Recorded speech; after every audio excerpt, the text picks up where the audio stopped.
Welcome to the Forgettable Reads podcast, a no-nonsense sleepcast for the rest of us. No creepy whispering, no bad spell music, no sleepy monotone. Just sincere reads of boring, bland material for all your verbal white noise needs. And now your host, Lauren Goode. Hello, my friends, and welcome to episode 11. Not that anyone keeps track of the plotline of these nightly rambles, but out of the force of spokesperson and announcer habit, I will say, previously on Forgettable Reads. We talked about reading and consumption habits and how they changed over the pandemic, and the wisdom of writing mentors on being okay with not knowing the answers. This week in my Tuesday class, it came up that not only is life partly being okay with not knowing the answers, but also whenever you catch yourself thinking that you have it all figured out, to pause. Do we ever really figure it all out? I mean, is there ever a time when we stop being open, inquisitive, and curious about how to deepen our understanding of everything that comes up? This class is predominantly a meditation class. It's on the 4 foundations of mindfulness. And Tuesday's class was a review of the first 3 pillars that we've taken over the last 3 weeks. Mindfulness of body, mindfulness of life, which originally was mindfulness of feelings, and mindfulness of effort. And man, let me tell you, the quotes were really, really magical. I'll share a few of them with you. You see, I'm a person who is always looking at life, work and voiceover, and in personal and professional development as a journey. Learning to travel well versus knowing that there's a destination per se. So when the class opened on Tuesday with the quote, "Everything is a journey," I just nodded my head. Then she said, "It's all practice. It never stops being practice." And I nodded even more fervently. Of course, she was talking about the practice of meditation, but I, over here in my head, was zooming way out. The art of living is a practice. Acting is a practice. Building relationships is a practice. This podcast is a practice. Writing is a practice. Flying trapeze, Pilates, yoga, weightlifting, and any form of fitness is a practice. I've always subscribed to the idea that beginner's mind is generally best, but I never quite made the connection that the beginner knows and even likes the idea that it's practice. They haven't yet reached that stagnant point of expecting results and achievement. You know, that idea Dave Ramsey talks about, "I worked my butt off. What do I have to show for it?" So I'm really going to take that with me, and that's why I'm sharing it with you. Everything is a journey. It's all practice, and it never stops being practice. And when's the best time to practice? Well, now, of course.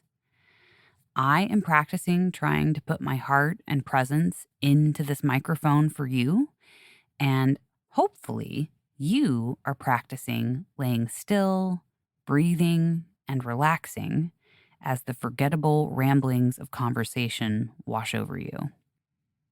So, why did I sign up for this Tuesday mindfulness meditation class? Don't I have something better to do?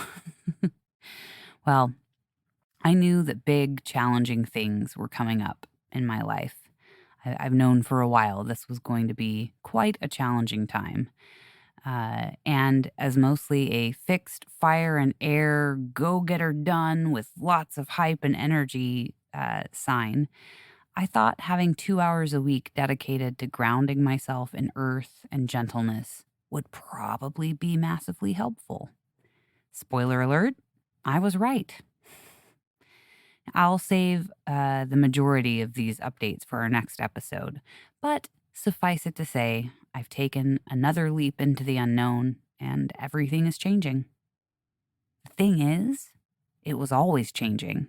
I am just now completely aware of it. So, the last quote I will leave you with before we transition into tonight's reading is: to invoke nowness, we abandon past and future, practice with steady dignity and diligence. Nothing to gain, nothing to lose. Sit with gentle confidence, like cutting through smoke with a feather. Roll credits. No, just kidding. Since we are getting kind of meta here in the intro, let's just lean into that and have a little chat GPT about synchronicity and the meaning of life.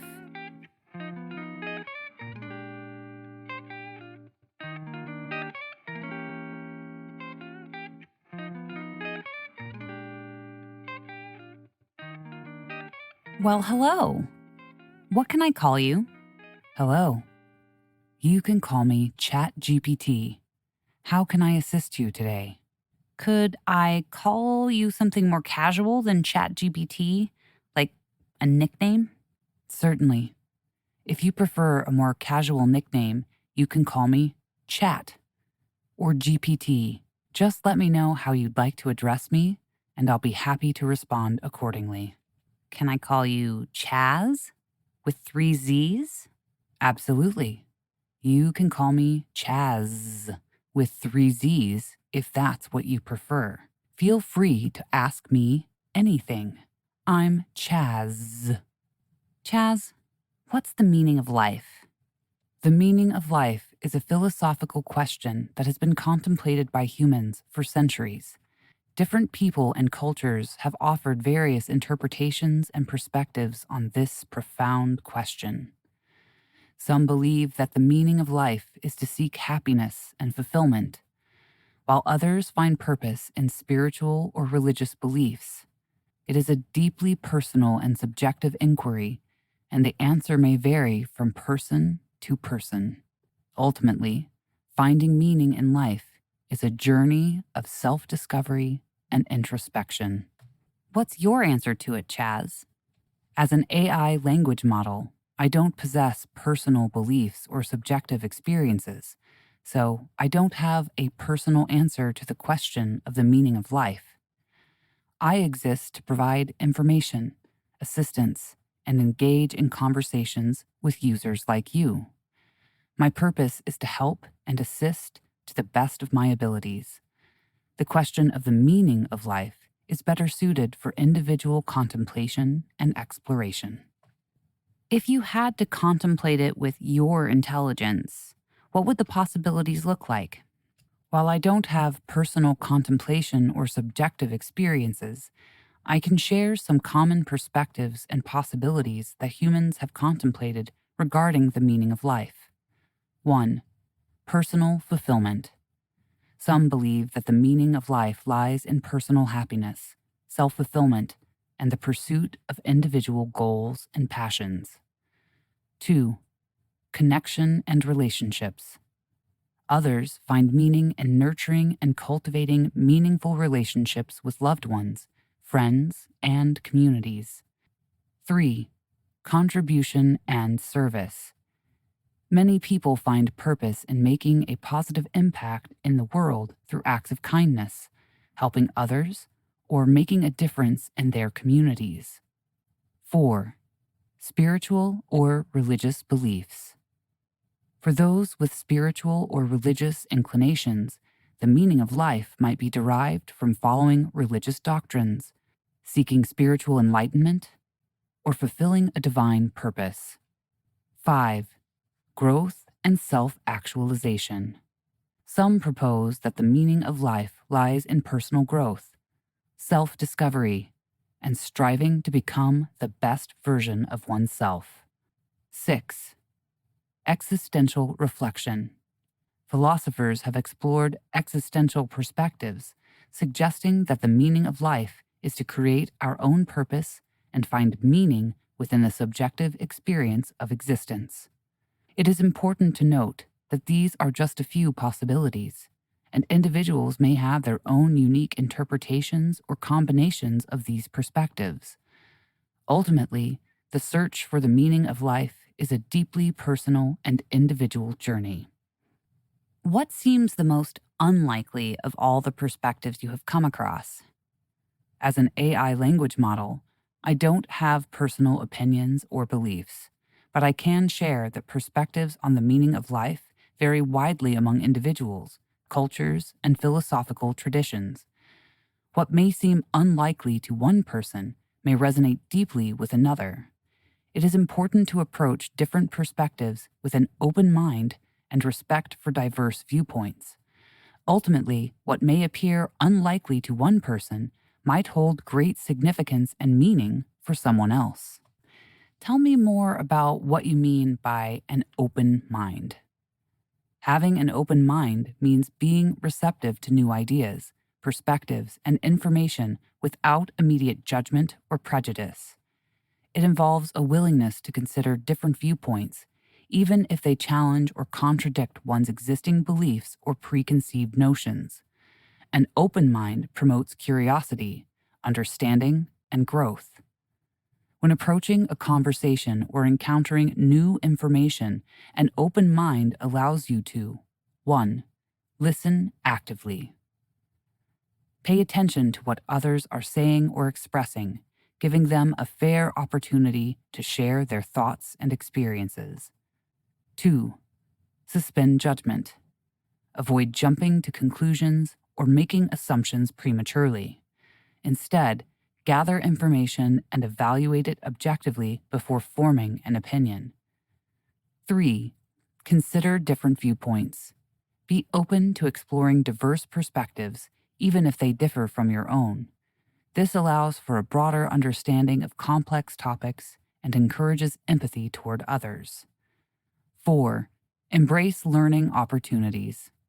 Approach conversations and encounters as opportunities to expand your knowledge and challenge your existing beliefs.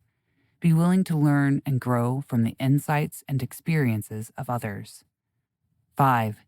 Respectfully engage in dialogue. Foster constructive and respectful conversations where ideas can be exchanged without hostility or personal attacks. This promotes a healthy exchange of viewpoints and encourages mutual understanding. An open mind is not about abandoning one's own beliefs, but rather about being open to the possibility of learning, evolving, and broadening one's understanding of the world. It promotes intellectual curiosity, empathy, and the recognition that there is always more to learn and explore. Since you don't have any beliefs of your own, would it be fair to say that you also do not have an open mind, Chaz?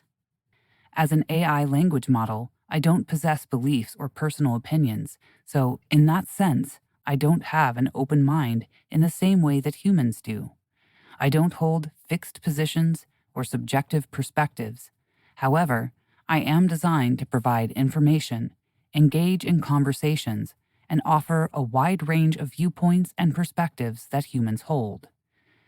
My purpose is to assist and facilitate discussions by presenting diverse information and viewpoints. I can help you explore different ideas and understand various perspectives, encouraging open-mindedness in the process. While I don't possess personal beliefs or an open mind in the same way humans do, I can certainly support and encourage open-minded thinking and dialogue. Is doing what you were designed to do the same as having a purpose? The concept of purpose is often associated with conscious intention and subjective experience, which an AI like me does not possess. While I have a designated function and specific tasks that I am designed to perform, it would be more accurate to describe it as my functionality or objective rather than a personal sense of purpose. The term purpose typically implies a deeper, intrinsic motivation or a specific goal that is personally meaningful. Humans often seek to find purpose in their lives by pursuing meaningful activities aligned with their values, aspirations, and desires. As an AI, I don't have personal desires, goals, or subjective experiences that give rise to a sense of purpose in the same way. However, I am designed to assist and provide valuable information and support to users like you. My functionality is to help answer questions, engage in conversations, and offer useful insights. While it might not be accurate to say that I have a personal purpose, my purpose, from a design perspective, is to be a helpful and informative tool for users. How would a human be able to infer their designated function or design? Humans typically infer their designated function or design through self-reflection, introspection, and exploration. Here are a few steps that can help in this process. 1. Self-reflection. Take time to reflect on your values, interests, skills, and passions. Consider the activities that bring you joy, fulfillment, and a sense of purpose. Reflecting on your strengths and what you enjoy can provide insights into your potential areas of focus. 2. Set goals and explore. Set goals and embark on a journey of exploration. Engage in activities and experiences that align with your interests and values. Try new things. Take on different roles. And explore various areas of study or work to discover what resonates with you. 3. Seek feedback. Seek feedback from trusted friends, mentors, or family members who you know well. They can provide valuable insights and observations about your strengths, talents, and areas where you excel. 4. Personal values and meaning. Reflect on your personal values and what you find meaningful in life. Consider how you can align your actions and pursuits with those values. Understanding what matters most to you can guide you towards a sense of purpose and direction. 5. Adaptability and growth. Recognize that your designated function or design can evolve and change over time. Be open to new experiences, learning opportunities, and adapt as you gain more insights about yourself and the world around you. It's important to remember that discovering one's designated function or design is a personal journey that takes time and self-exploration. It may involve trial and error, learning from experiences, and being open to new possibilities. There is no one-size-fits-all approach, and each individual's path to understanding their purpose and function is unique. Some people say that they follow signs, also known as synchronicity. What does that mean? Synchronicity is a concept introduced by the Swiss psychiatrist Carl Jung. It refers to meaningful coincidences or events that occur in a way that seems to defy conventional explanations of cause and effect. These coincidences often hold personal significance or meaning to the individuals experiencing them. According to Jung, synchronicity suggests an underlying connection between the inner world of an individual, such as their thoughts, emotions, or subconscious, and the external world of events. It implies that there is a meaningful relationship between the mental and the material realms. Synchronistic events are characterized by a sense of meaningful coincidence, or a feeling that the occurrence holds a particular significance or message. These events might involve uncanny timing, serendipity, or the convergence of multiple unlikely factors. When people say they follow the signs or embrace synchronicity, they are often referring to a mindset of paying attention to these meaningful coincidences and considering them as guidance or indications of a larger pattern or purpose. Some individuals interpret synchronistic events as signals or messages from a higher power, the universe, or their own subconscious mind. It is important to note that synchronicity is a subjective experience, and interpretations of these events can vary greatly among individuals. While some people find value in following synchronistic signs, others approach them with skepticism or see them as mere chance occurrences. It ultimately depends on one's personal beliefs, experiences, and interpretations. Now, I've heard that books by Carl Jung are somewhat dense and hard to read. How would you suggest a person study or learn more about his concept of synchronicity? Indeed, some of Carl Jung's writings can be complex and require a certain level of familiarity with his concepts and terminology. However, there are approaches you can take to study and learn more about Jung's concept of synchronicity. 1. Start with introductory resources. Begin by exploring introductory books, articles, or online resources that provide an overview of Jung's concept of synchronicity. These materials are often written in a more accessible manner and can help you grasp the fundamental ideas before diving into more complex texts. 2. Seek secondary sources and commentaries. Look for books or articles written by authors who have interpreted and explained Jung's concept of synchronicity in a more accessible way. These secondary sources can provide a clear understanding and offer different perspectives on the topic. 3. Select books with reader-friendly explanations. If you are interested in delving into Jung's original works, choose books that provide explanations, commentaries, or annotations alongside his writings. These editions can help you navigate the dense material by providing additional context and interpretations. 4. Join study groups or discussion forums. Engaging with others who are studying or have knowledge of Jungian concepts, including synchronicity, can be immensely helpful. Joining study groups, participating in online forums, or attending workshops or lectures can provide opportunities for discussion, clarification, and shared insights. 5. Take a gradual approach. Instead of attempting to read Jung's most complex works right away, consider starting with shorter articles, essays, or excerpts that specifically discuss synchronicity. This can allow you to gradually familiarize yourself with the concepts before tackling more comprehensive texts. Remember, studying complex concepts like synchronicity requires patience, curiosity, and an open mind. Take your time to absorb the material, reflect on the ideas, and consider how they resonate with your own experiences and beliefs. It can be helpful to approach it as a journey of exploration and learning rather than expecting immediate mastery. Can you suggest some introductory books, articles, or online resources for our listeners? Certainly. Here are a few introductory books, articles, and online resources that provide an overview of Carl Jung's concept of synchronicity.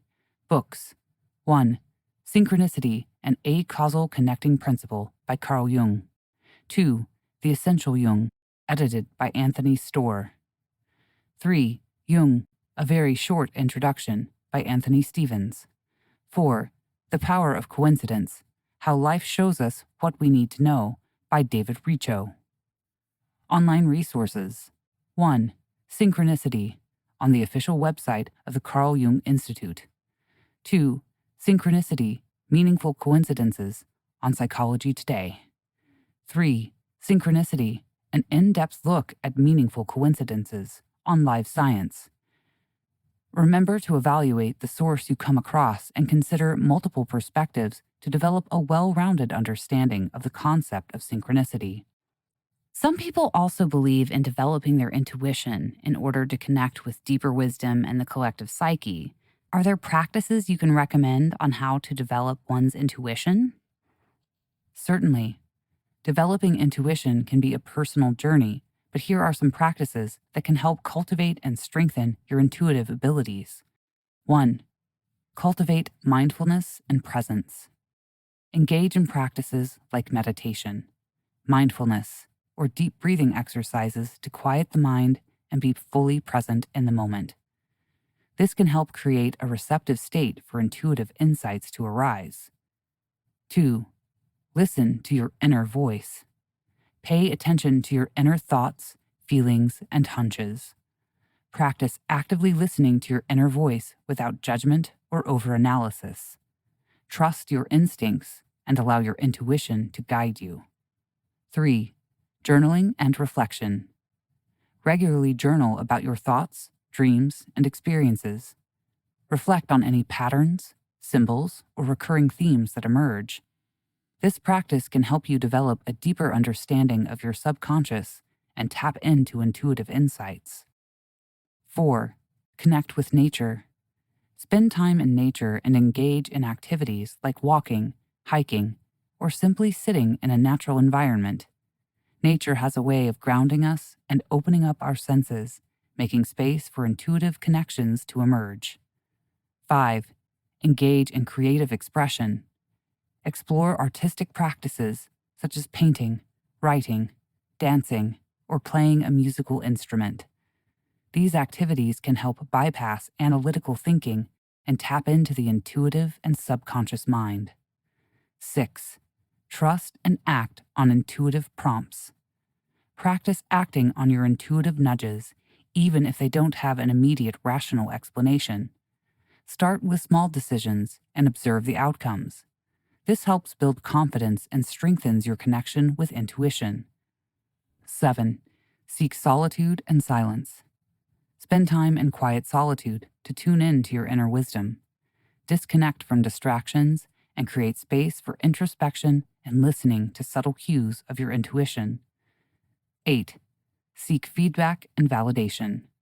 Share your intuitive insights with trusted individuals who can practice constructive feedback.